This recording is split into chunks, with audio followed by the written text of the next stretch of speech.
Well, the man accused of murdering his girlfriend and her young children in Charlotte in the apartment now will soon return to North Carolina. Officials in Imperial County, California say Benjamin Taylor waived his extradition rights during a court hearing today. He's accused of killing Markayla Johnson and her children, ages 4 years old and 7 months old. Benjamin Taylor, we have a warrant for your arrest. Come out with your hands up. It's my baby. I miss my grandkids. She was a good person. On March 3rd, 2024, a frantic call came into the Charlotte-Mecklenburg Police Department. A family member was reporting something that would send chills down anyone's spine. Markayla Johnson and her 2 babies, 4-year-old Miracle and 7-month-old Messiah, had vanished without a trace. But here's what made it even more terrifying. No one had heard from them since January. 2 entire months. 60 days of silence, 60 days of unanswered calls, 60 days of a mother who loved her children more than life itself, suddenly going dark. The family knew something was catastrophically wrong. Markayla wasn't the type to disappear. She wasn't the type to abandon her children or ignore her family. She was a young mother who, despite life's challenges, showed up, she checked in, she stayed connected. So where was she? Where were Miracle and Messiah? Welcome to Dark Truth Files. Where are you watching from? I'd love to know. Drop your location in the comments. And also don't forget to like, subscribe, and turn on notifications so you never miss the next case. 16th, police spread out, guns drawn, in Slab City, an area of California near Mexico that a journalist says is known for lawlessness. Deputies shot smoke canisters at a Charlotte man, Benjamin Taylor, wanted for killing his girlfriend, Markayla Johnson, and her 2 young children, Miracle and Messiah. Their bodies were found at an apartment complex in Charlotte on March 15th. Hey guys, I have a shield in the back of my truck if we just want to go up there and open the tent. The FBI and the Imperial County, California Sheriff's Office got a tip that Taylor was hiding out in Slab City, a place described as somewhere you go not to be found. Taylor, come out with your hands up! Slab City has multiple encampments for people living off the grid. Deputies found Taylor in a blue tent. It's right there. Now! Come out! Do not. Come out! Crawl! Reach for Start anything. crawling! Move! Let's go! Start crawling towards us. Less than a minute later, deputies pulled Taylor out. Come here. Deputies and FBI agents surrounded Taylor Knees up. Let's go. Come on. Sit up. and loaded him in a pickup In a minute. It's at least your worries right now, okay? to take him to the Imperial County Jail, where he's facing 3 counts of murder from Charlotte. The search began immediately. Family members flooded social media with desperate pleas. Missing person flyers went up across Charlotte. Markayla's face, young, beautiful, full of life, stared back from telephone poles and community boards. Beside her, the innocent faces of her babies. Miracle, with her bright eyes and shy smile. Messiah, barely old enough to sit up on his own. The police launched an investigation. But with every passing hour, hope felt more fragile. In cases like these, time is everything. And 2 months had already been stolen. Then came March 15th, 2024, a date that would shatter a family and horrify an entire city. Officers arrived in an apartment complex on Orchard Trace Lane in Charlotte. It was an ordinary-looking building, the kind of place where people come and go, where life hums along an anonymous rhythm. But on this day, in a storage container tucked away from view, they found her, Markayla Johnson, 22 years old, a daughter, a sister, a mother, dead. The scene was beyond disturbing. Her body showed signs of violence that suggested this was no accident, no tragic overdose, no sudden medical emergency. This was something darker, something deliberate, something evil. But where were the children? The next 24 hours became a race against dread. Police scoured the area. They interviewed residents. They searched vehicles. And on March 16th, the worst fears of everyone involved became reality. In the trunk of a car, a vehicle belonging to Markayla's boyfriend, officers discovered two small bodies, Miracle and Messiah. The babies were gone. A community that had been holding its breath for answers now found itself gasping in horror. How does a mother and her two children end up dead, hidden away like discarded secrets? Who could do something like this? And why? The investigation immediately zeroed in on one person, Benjamin Taylor, Markayla's boyfriend. The same man whose car had become a tomb for two innocent children. But by the time police identified him as a suspect, he was already gone. A manhunt began, not just across Charlotte, not just across North Carolina, but across the entire country. Taylor had fled to California, putting nearly 3,000 miles between himself and the horror he'd allegedly left behind. But you can't outrun what you've done. You can't hide from the truth when it's wrapped in the bodies of a mother and her babies. On March 16th, the same day Miracle and Messiah were found, police caught up with Benjamin Taylor in California. He was arrested and eventually extradited back to North Carolina, where he would face the weight of what he'd allegedly done. 3 counts of first-degree murder, concealing a death, charges that carried the possibility of spending the rest of his life behind bars. But this story, this nightmare, was only beginning to unfold. Because as investigators dug deeper, as autopsy reports came back, as evidence was processed and examined, the true horror of what happened to Markayla, Miracle, and Messiah would emerge in detail so disturbing that even seasoned detectives would struggle to comprehend them. This is the story of a young mother who deserved better, of 2 children who never got the chance to grow up, of a family torn apart by violence, and of a man accused of destroying 3 lives in the most unthinkable way. This is the story of Markayla Johnson, Miracle, and Messiah, and this is their truth. Markayla Johnson was only 22 years old, but she had already lived through more than most people twice her age. She was born and raised in Charlotte, North Carolina, a city that had watched her grow from a little girl with big dreams into a young woman determined to build a life for herself and her children. To understand Markayla is to understand resilience. She wasn't someone who had everything handed to her. Life had thrown obstacles in her path from early on, but she kept moving forward. She kept fighting, because that's what mothers do. That's what survivors do.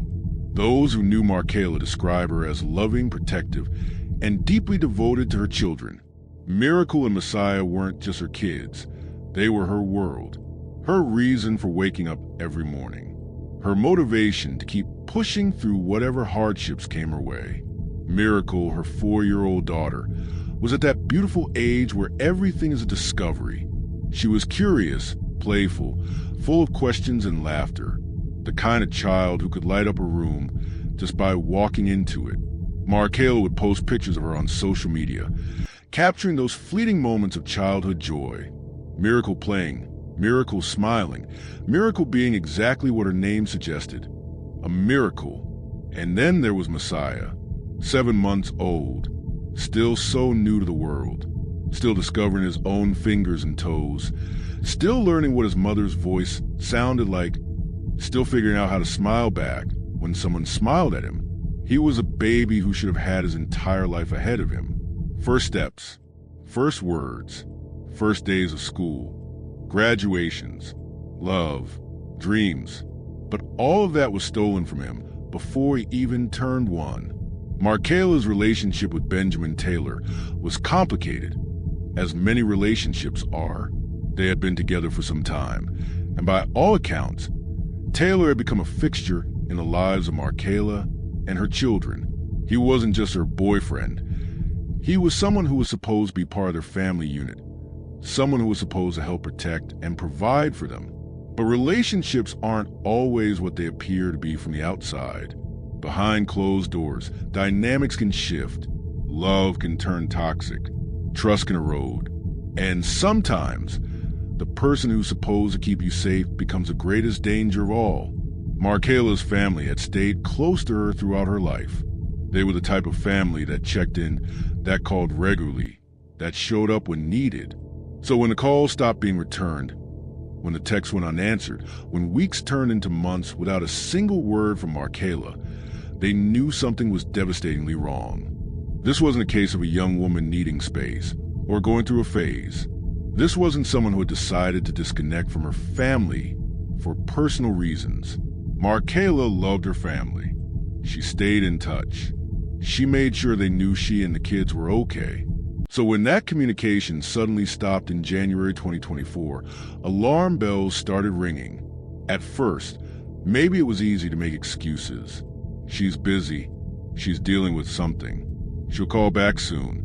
But as January turned into February and February dragged into March, those excuses became impossible to maintain.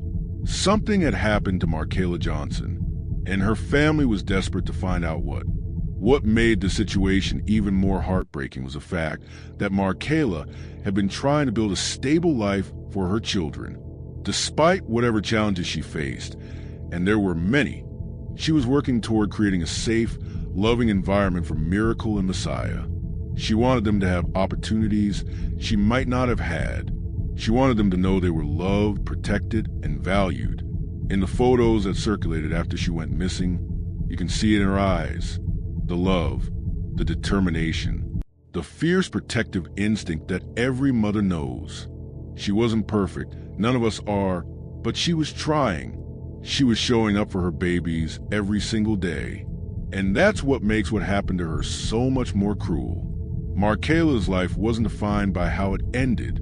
It was defined by how she loved, by the way she held her babies close, by the way she smiled when Miracle said something funny, by the way she stayed up at night, making sure Messiah was breathing peacefully in his crib, by the sacrifices she made, the sleepless nights she endured, the moments of joy she cherished even when times were hard.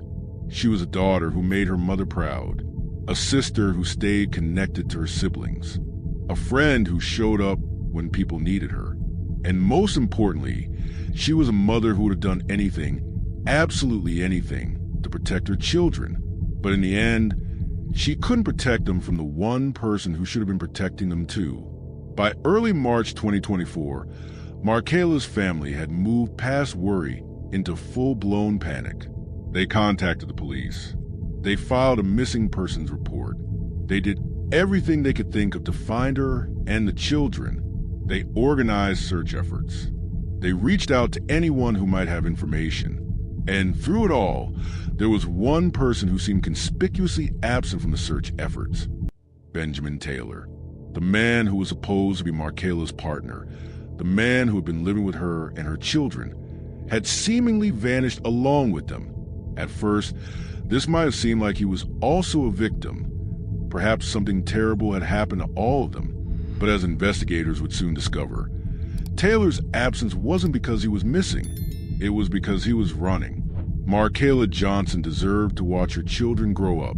She deserved to see Miracle start kindergarten and Messiah take his first steps. She deserved to experience all the beautiful, mundane, precious moments that make up a life. Birthday parties and scraped knees and bedtime stories and school plays and teenage drama, and eventually, maybe, grandchildren of her own. She deserved to grow old, to find peace, to know safety and love and stability. Instead, at 22 years old, her life was cut brutally short. And with her, the lives of two innocent children who never had a chance to become who they were meant to be. This is who Markayla Johnson was. A young mother doing her best in a world that wasn't always kind to her. A woman who loved her children more than anything. A person who mattered. A life that had value. And this is what was taken from her. The exact timeline of when Markayla Johnson and her children were killed remains one of the most haunting aspects of this case. What investigators know for certain is that sometime in January 2024, 3 lives were snuffed out in acts of violence, so disturbing that even hardened detectives would struggle to process what they were seeing. January, a month that should have been filled with the ordinary rhythms of life. Diaper changes, bedtime routines, the sound of Miracle's laughter echoing through the apartment, the soft coos of baby Messiah as he discovered his own voice. the exhaustion and joy that comes with raising small children. But in the apartment that Markayla shared with Benjamin Taylor, something went catastrophically, horrifically wrong. We may never know the exact sequence of events that led to that moment. We may never fully understand what was going through Taylor's mind or what triggered the violence that would follow. But what we do know, from the evidence that would later be uncovered, paints a picture of calculated brutality. Markayla Johnson didn't die quickly or peacefully. The autopsy report would later reveal details that are almost too disturbing to comprehend. Her head had been covered with a plastic bag and multiple diapers. The very diapers she used to care for her babies now used as instruments of her death. A cord was wrapped tightly around her neck, cutting off her air, her life, her future. But it wasn't just the physical violence that makes this so horrifying. It's what the evidence suggests about intent, about premeditation, about the cold, calculated nature of what happened. Markayla's system contained fentanyl, a powerful opioid that, in the wrong dose, can kill within minutes. Whether she took it willingly, whether it was given to her without her knowledge, or whether it was forced upon her, we may never know with absolute certainty. But what is certain is that the fentanyl contributed to her death, along with the suffocation from the plastic bag and the cord around her neck. Imagine the terror. Imagine realizing that the person you trusted, the person you lived with, the person who was supposed to protect you and your children, had become your executioner. Imagine fighting for breath, fighting to stay alive, fighting to get back to your babies who needed you. And then imagine losing that fight. But Markayla wasn't the only victim that day. Her children, innocent, defenseless, utterly dependent on the adults around them for survival, were also killed. 7-month-old Messiah, a baby who had barely begun to experience life, died from fentanyl toxicity. But that's not all that was found in his tiny system. Cocaine. A 7-month-old baby with cocaine and fentanyl in his body. The image of that alone is enough to break anyone's heart into 1,000,000 pieces. How does a baby end up with drugs in his system? Babies don't seek out narcotics. They don't accidentally ingest them. Someone had to give those drugs to Messiah. Someone had to poison an infant who couldn't speak, couldn't defend himself, couldn't even understand what was happening to him. And then there was Miracle, for years old enough to understand fear, old enough to know when something is wrong, old enough to call out for her mother, old enough to cry, old enough to beg. The details of what happened to Miracle are equally disturbing. Like her baby brother, her autopsy revealed signs of binding and bruising. This little girl, who should have been playing with toys and watching cartoons and asking 1,000,000 questions about the world around her, had been restrained. She had been hurt. She had suffered. The cause of death for Miracle has not been as clearly specified in public records as her mother's and brother's. But what is clear is that she died violently. She died afraid. She died calling for a mother who couldn't save her because that mother was already dead or dying herself. Think about what Miracle might have witnessed. Did she see what happened to her mother? Did she hear her baby brother crying? Did she understand that she was in danger? Or was she confused, scared, calling out for the mommy who always made everything okay, but who couldn't come to her this time? These are the questions that haunt everyone who learns about this case. These are the images that keep investigators up at night. These are the realities that make this so much more than just another true crime story. After Markayla, Miracle, and Messiah were dead, Benjamin Taylor didn't call for help. He didn't call 911. He didn't rush them to a hospital. He didn't break down and confess to a terrible accident. Instead, he began a cover-up that would be as methodical as it was disturbing. Markayla's body was placed in a storage container at the apartment complex where they lived, not buried with dignity, not handled with any semblance of respect, just stuffed into a storage unit like unwanted furniture, like something to be hidden away and forgotten. The children were placed in the trunk of Taylor's car. Miracle and Messiah, who had spent their short lives being held, cuddled, and loved by their mother, were now reduced to evidence, to bodies that needed to be concealed. But Taylor knew that bodies decompose. He knew that eventually the smell would give him away, so he took steps to mask it. Inside the apartment, investigators would later find multiple air fresheners scattered around. Candles, the kind people use to make their homes smell pleasant, had been burned in an attempt to cover the scent of death. Multiple fans were turned on, creating airflow to disperse the odors. And the air conditioning had been cranked down to approximately 62 degrees. Cold enough to slow decomposition. Cold enough to buy time. These weren't the actions of someone in shock or panic. These were calculated moves. This was someone trying to hide what they'd done. Someone trying to create distance between the crimes and the discovery. Someone who knew exactly what they'd done and was actively working to avoid the consequences. For weeks, Taylor maintained this horrific charade. He continued living in that apartment, surrounded by the evidence of what he'd allegedly done. He went about his daily life while Markayla's family desperately searched for her. He stayed silent while missing person reports were filed and social media posts begged for information. And all the while, Markayla lay in a storage container just steps away. Her children remained in the trunk of his car. 3 people who had trusted him, who had lived with him, who had been part of his daily life, were now nothing more than secrets he was desperately trying to keep. But secrets like this don't stay buried forever. Bodies tell stories. Evidence speaks. And eventually, the truth finds its way into the light, no matter how deep someone tries to bury it. By early March, when Markayla's family finally convinced police that something was seriously wrong, investigators began pulling at the threads.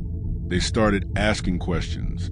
They started looking closely at the last known whereabouts of Markayla and her children. And every thread they pulled led back to one person, Benjamin Taylor. On March 15th, 2024, those threads led police to the apartment complex on Orchard Trace Lane. They led them to a storage container that should have held nothing more than old boxes and forgotten belongings. Instead, they found Markayla. The discovery sent shockwaves through the investigation team. Finding one body is devastating. But where were the children? If Markayla was dead, what happened to Miracle and Messiah? The next 24 hours became a frantic search. Every vehicle associated with Taylor was located and examined. Every possible hiding place was checked. And on March 16th, the search ended in the worst possible way. In the trunk of Taylor's car, investigators found them. 2 small bodies. A 4-year-old girl and a 7-month-old baby boy. Sister and brother, both stolen from the world far too soon. The scene was beyond heartbreaking. These children, who should have been playing and growing and living, had been reduced to evidence in a murder investigation. The car trunk that had held them had become their coffin. When news broke that all 3 bodies had been found, the Charlotte community went into mourning. Vigils were held. Candles were lit. Teddy bears and flowers piled up at memorial sites. People who had never met Markayla, Miracle, or Messiah wept for them, because this wasn't just a crime. This was an atrocity. This was a complete betrayal of everything we believe about protecting the vulnerable, about family, about love. And as the community grieved, one question echoed louder than all the others. Where was Benjamin Taylor? From the moment Markayla Johnson's body was discovered in that storage container, every investigative instinct pointed to one person, Benjamin Taylor.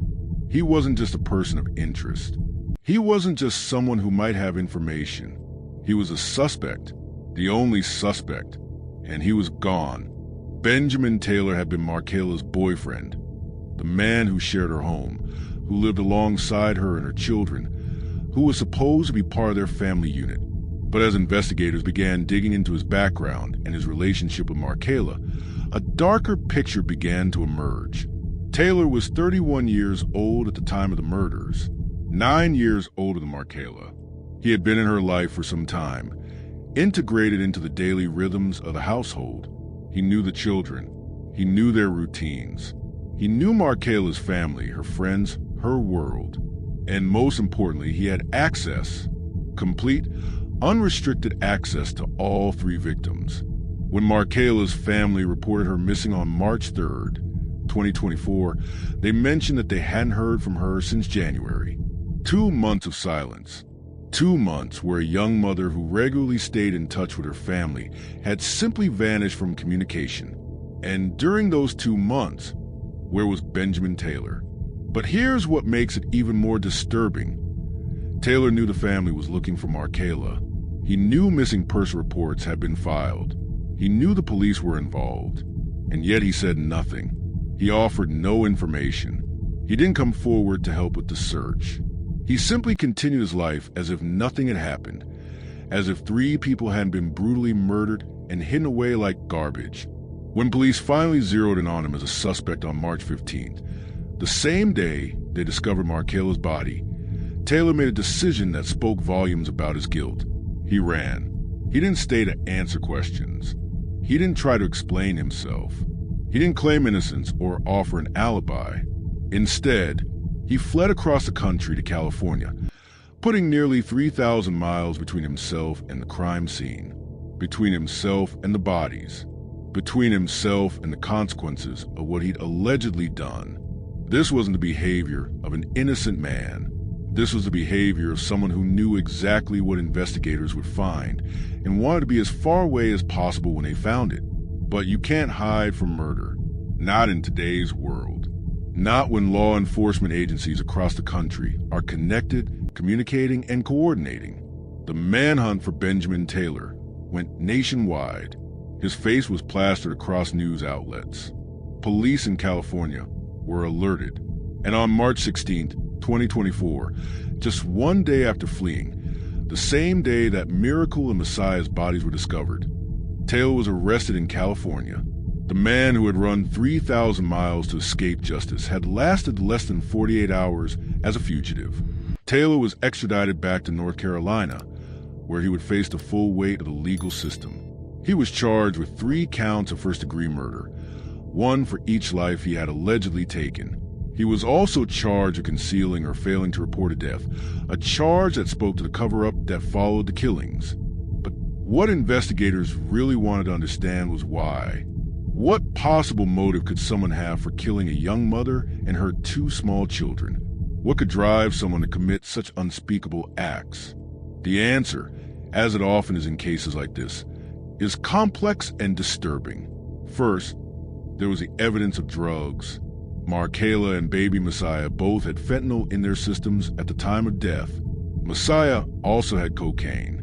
This immediately raised questions about drug use in the household and whether substances played a role in what happened.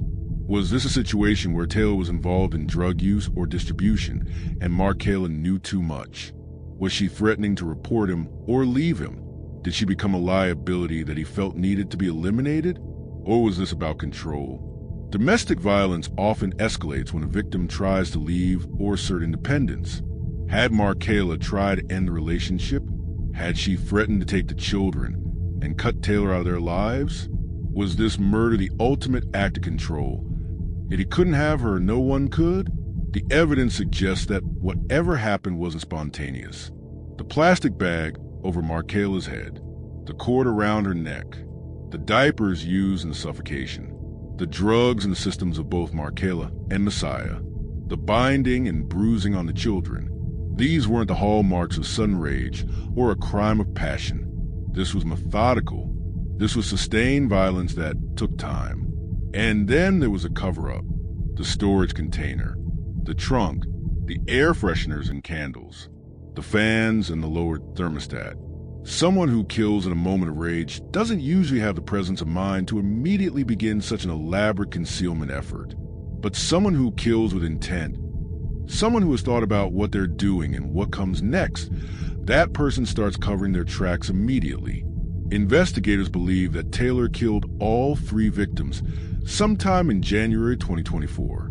That means he lived with those bodies, with that evidence, with that secret, for potentially 6 to 8 weeks before anyone even reported them missing. That requires a level of compartmentalization that most people can't fathom.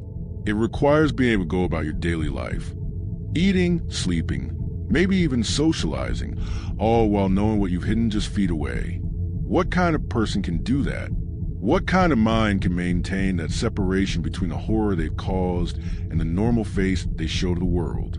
As the investigation progressed, Detectives worked to build a timeline. They pulled phone records, surveillance footage, financial transactions, anything that could help piece together what happened in January and the weeks that followed. They interviewed neighbors at the apartment complex, asking if anyone had heard anything unusual, seen anything suspicious, noticed any changes in Taylor's behavior. Some neighbors reported that they hadn't seen Markayla or the children in weeks. Others mentioned noticing an unusual smell, but assumed it was trash or something innocuous. No one suspected that just meters away, in a storage container and in the trunk of a car, 3 people lay dead. The more investigators uncovered, the more damning the evidence became. This wasn't a case where prosecutors would struggle to prove what happened. The bodies told the story. The autopsy reports told the story. The evidence of concealment told the story.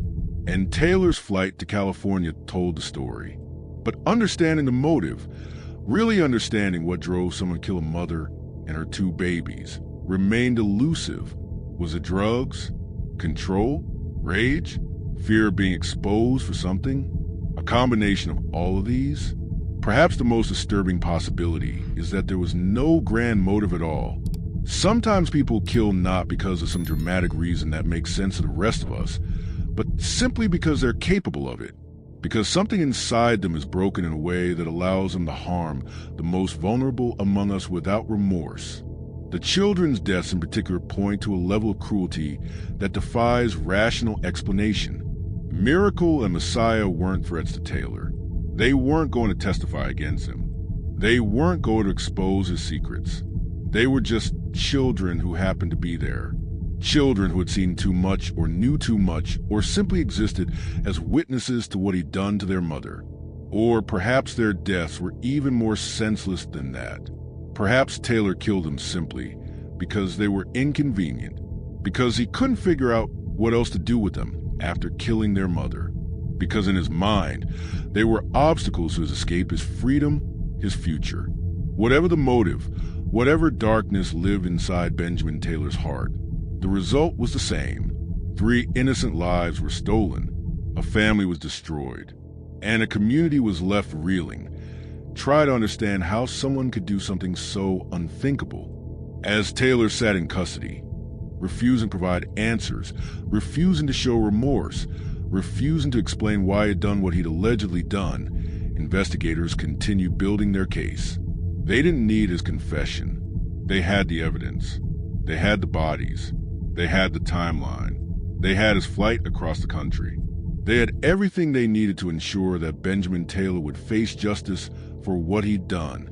The only question now was what form that justice would take. Would he spend the rest of his life in prison? Would prosecutors seek the ultimate penalty? The legal system was about to weigh in on the fate of a man accused of one of the most heinous crimes Charlotte had seen in years.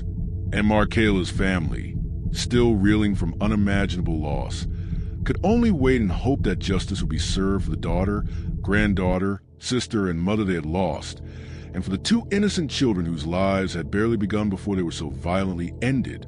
As the case against Benjamin Taylor moved through the legal system, the community assumed that justice would be swift and decisive. After all, the evidence was overwhelming. 3 bodies, clear signs of violence, a defendant who had fled across the country, autopsy reports that painted a horrifying picture of what happened. It seemed like an open and shut case.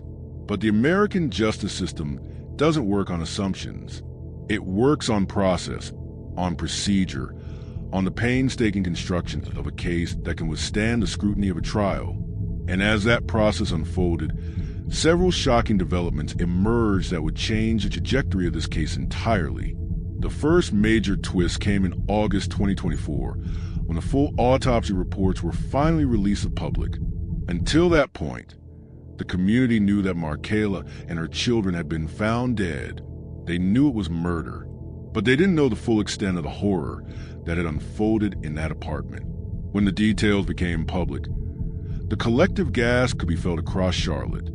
Markayla's head covered with a plastic bag and multiple diapers, a cord wrapped tightly around her neck, fentanyl in her system, the suffocation, the strangulation, the drugs. It wasn't just murder, it was torture. It was prolonged suffering. And then there were the children. 7-month-old Messiah with both fentanyl and cocaine in his tiny body. A baby, poison. The binding marks and bruising on a small frame told a story of restraint and violence that no infant should ever experience. 4-year-old Miracle with similar signs of binding and bruising. A little girl who had been physically restrained, who had suffered, who had died in circumstances so traumatic that investigators struggled to discuss them publicly without breaking down. The fact that Taylor is willing to take this gamble suggests either incredible confidence in his defense or incredible delusion about his chances. In the meantime, more details about the investigation have continued to emerge. Remember those air fresheners and candles that investigators found in the apartment? The fans that were running? The air conditioning turned down to 62 degrees? Prosecutors have made clear that they plan to use all of this as evidence of consciousness of guilt. They'll argue that these weren't the actions of an innocent man, but of someone desperately trying to conceal evidence of a crime. They'll also point to Taylor's behavior in the weeks after the murders. Neighbors have been interviewed. Security footage has been reviewed. Financial records have been examined. All of it paints a picture of someone who continued living their life normally while hiding 3 bodies, waiting for the right moment to flee and start over somewhere else. The prosecution's theory is that Taylor killed Markayla and her children sometime in January, possibly in a rage, possibly in a calculated act. He then spent weeks concealing the evidence, trying to figure out his next move. When Markayla's family finally reported her missing in early March and police started asking questions, Taylor realized his time was running out. That's when he made the decision to run to California. But he didn't run fast enough. And he didn't run far enough. And now, he'll have to face the consequences in a courtroom, in front of a jury, with the eyes of an entire community watching. There's one more twist to this case that makes it even more heartbreaking. As the legal proceedings have unfolded, Markayla's family has had to relive her death and the deaths of her children over and over again. Every court hearing, every motion filed, every piece of evidence discussed in public documents.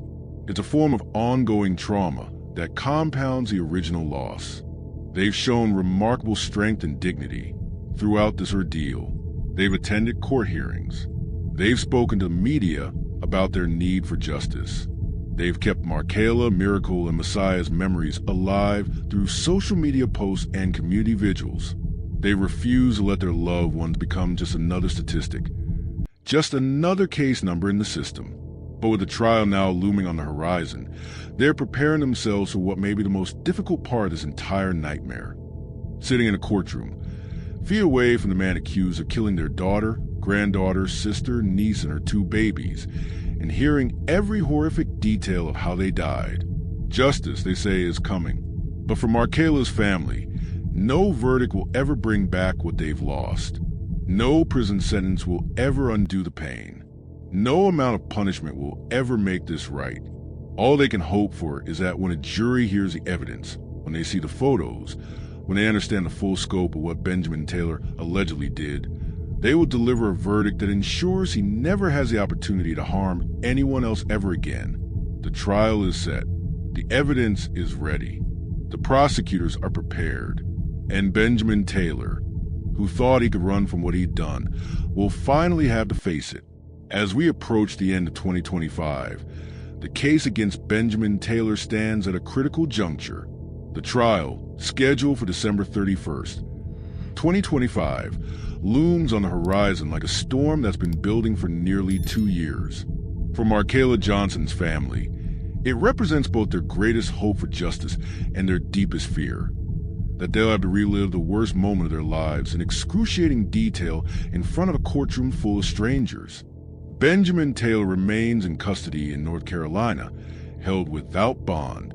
He spent the last year and a half behind bars, waiting for his day in court, waiting to present whatever defense he believes can somehow explain away the overwhelming evidence against him, waiting to face a jury that will decide whether he spends the rest of his life in prison. The charges he faces are severe and unambiguous. 3 counts of first-degree murder, and 1 count concealing or failing to report a death. If convicted on all counts, Taylor could receive life in prison without the possibility of parole. He would die behind bars, never again experiencing freedom, never again having the opportunity to harm another person. For the prosecution, this case represents everything the justice system is supposed to stand for: protecting the innocent, holding the guilty accountable, giving voice to victims who can no longer speak for themselves.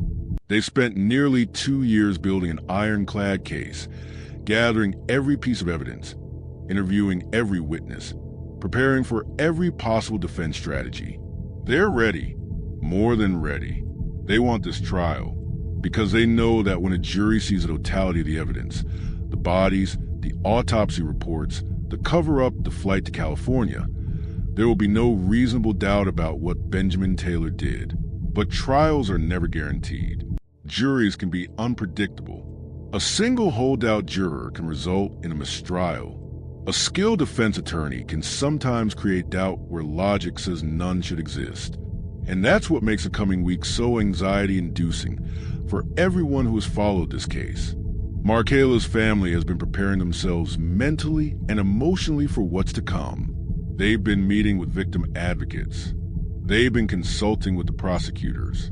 They've been trying to brace themselves for the moment when they'll walk into that courtroom, sit in those hard wooden benches, and come face to face with the man accused of destroying their family. They've also been working to keep Markayla, Miracle, and Messiah's memories alive in ways that transcend the horror of how they died.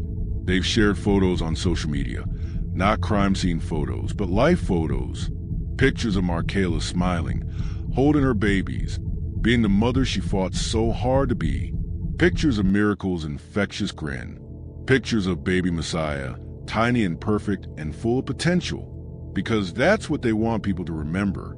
Not the way they died, but the way they lived. Not the violence that ended their stories, but the love that defined them. The Charlotte community has rallied around Markayla's family in remarkable ways. Fundraisers have been held to help with funeral costs and legal expenses. Vigils continue to be held on significant dates. The anniversary of when they were found, Markayla's birthday, the children's birthdays. Local organizations have created scholarship funds in their names, ensuring that some good can come from such senseless tragedy. But all the community support in the world can't replace what was taken. It can't bring Markayla back to hug her mother one more time. It can't give Miracle the chance to grow up, go to school, fall in love, have dreams. It can't give Messiah the opportunity to take his first steps, say his first words, become whoever he was meant to be. That's what makes cases like this so devastating. It's not just about the lives that were lost. It's about all the moments that will never happen, all the birthdays that will never be celebrated, all the milestones that will never be reached, all the love that will never be shared. Markayla will never walk Miracle down the aisle at her wedding. She'll never hold Messiah's hand on his first day of kindergarten. She'll never see her children graduate, pursue careers, have children of their own. She'll never grow old. She'll never experience the peace and stability she was working so hard to build for her family. And Miracle and Messiah, they'll never experience anything. Their entire futures, decades of experiences, relationships, achievements, joys, and even sorrows were stolen from them before they even had a chance to begin. This is what Benjamin Taylor took in the world. If the jury finds him guilty, not just 3 lives, but generations of love, potential, and possibility. As the trial approaches, there's a sense of anticipation mixed with dread. Everyone wants justice. Everyone wants to see Taylor held accountable for what he's accused of doing. But getting that justice means going through the trauma of the trial itself. It means hearing testimony about how Markayla suffered, about how the children died, about the drugs in their systems, the bindings on their bodies, the evidence of violence and cruelty. It means Markayla's mother will have to hear a medical examiner describe in clinical detail how her daughter was suffocated and strangled. It means siblings will have to see photos of the storage container where their sister's body was found. It means aunts and uncles and cousins will have to listen to testimony about how 2 innocent children were killed and hidden in the trunk of a car like they were nothing.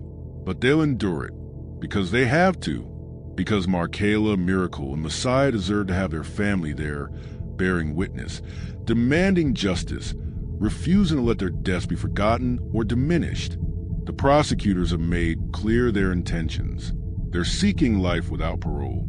They want to ensure that Benjamin Taylor never walks free again. They want him to spend every remaining day of his life behind bars, thinking about what he did, living with the knowledge that he destroyed not just 3 lives, but an entire family's sense of safety and peace. Whether the jury will deliver that verdict remains to be seen. But if they do, if Benjamin Taylor is convicted and sentenced to life without parole, it will represent a small measure of justice in a case where true justice is impossible, because true justice would be Markayla, Miracle, and Messiah being alive.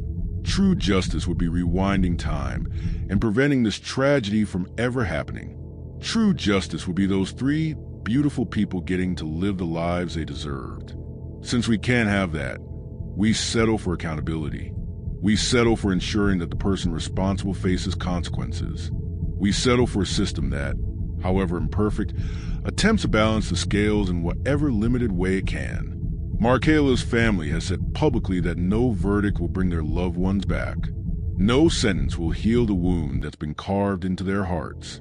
But they also know that allowing Taylor to escape justice would be its own form of violence, a continuation of the horror he allegedly inflicted, a suggestion that Markayla, Miracle, and Messiah's lives didn't matter enough to hold their killer accountable. So they wait, they prepare, they steel themselves for what's coming, and they hold on to the memories of 3 people who deserved so much better than what they got. Markayla Johnson was 22 years old. She was a daughter, a sister, a friend, and above all, a mother who loved her children with every fiber of her being. She wasn't perfect. None of us are, but she was trying. She was showing up. She was fighting to build a better life for herself and her babies. Miracle Johnson was 4 years old. She was full of life curiosity and joy. She had her whole future ahead of her, birthdays and holidays, friendships and adventures, dreams and discoveries. Messiah Johnson was 7 months old. He had barely begun to experience the world. He was just learning to smile, to laugh, to recognize his mother's face. He should have had 80 or 90 years of life stretching out before him. All 3 of them mattered. All 3 of them were loved. All 3 of them deserved to live. Rest in peace, Markayla, Miracle, and Messiah. You were loved. You mattered. And you will never be forgotten. Your family will never stop fighting for justice. Your community will never stop honoring your memory. And your story will stand as a reminder that every life is precious, every loss is significant, and every person who is taken from us too soon leaves a hole in the world that can never truly be filled. May you find the peace in death that was stolen from you in life. May your family find strength to face what's coming. And may justice, however imperfect, finally be served. Drop your thoughts in the comments. What do you think should happen to Benjamin Taylor if he's found guilty? How can we as a society better protect vulnerable mothers and children? Let us know where you're watching from. And don't forget to like and subscribe for more true crime stories that matter. Rest in power, Markayla, Miracle, and Messiah. Gone but never forgotten.